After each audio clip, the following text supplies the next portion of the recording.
ثلاثة عمل أجرها على الله: العفو على الله تعالى، فمن عفا وأصلح فأجره على الله.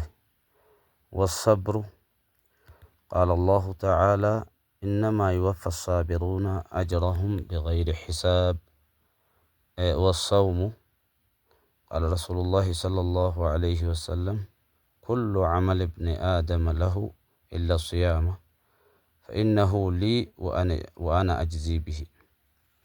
akkas jee ergamaan rabbii akki jeen waa sadii galanni siidhaa hin beekamne, galanni siidhaa guddoodha. waa sadii galanni sii rabbi irratti tahaadha jeen. sadeen keessaa tokko alcafu, dhiifama namaaf godhu, irra namaaf dabru.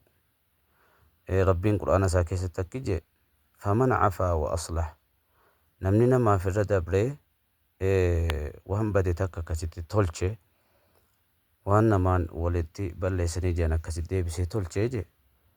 faman cafa, namni namaafis irra dabree akkasitti tolchee dalagaa isaatis tolfate. wa aslah faajruhu cala allahi, galanni isaadha rabbuma irratti tahaadha. rabbuma tuyyi beeka, rabbumaatu beeka. galanni isaa guddaadha jechuudha.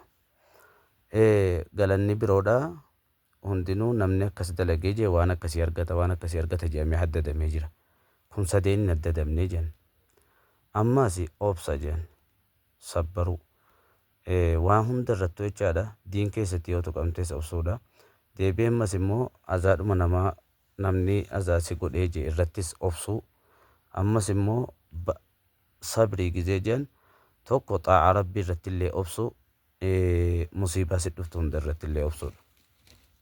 akki jee rabbiin: innamaa yuwaffa assaabiruuna ajrahum bigayri hisaab. warri obsanii jeen kan galata galfaman jee lakkoofsaan malitti galata galfamuu jee namni obsu.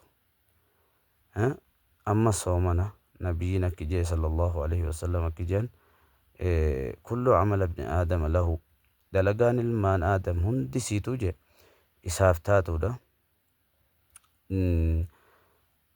illa siyaama jee, soommana malee. soommana immoo anaafi jee soommanni. rabbiin akkana jee hadiis alqudusii keessatti ergamaan rabbii nu hime. wa ana ajzii bihi, anatu galatatti galchaafi. maaliif jennaan namni tokko guyyaa kana yoonii fi dhokatee nyaate jees namni isa harku hin jiru, rabbuma qofatu isa arga.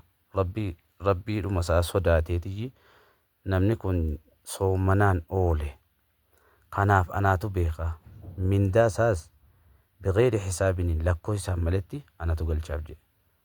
akkasii obsa guddoo nu haa kennu, warra namaaf irra dabruudhas guddise rabbi nu haa godhu. assalaamu alaikum warahmatullahi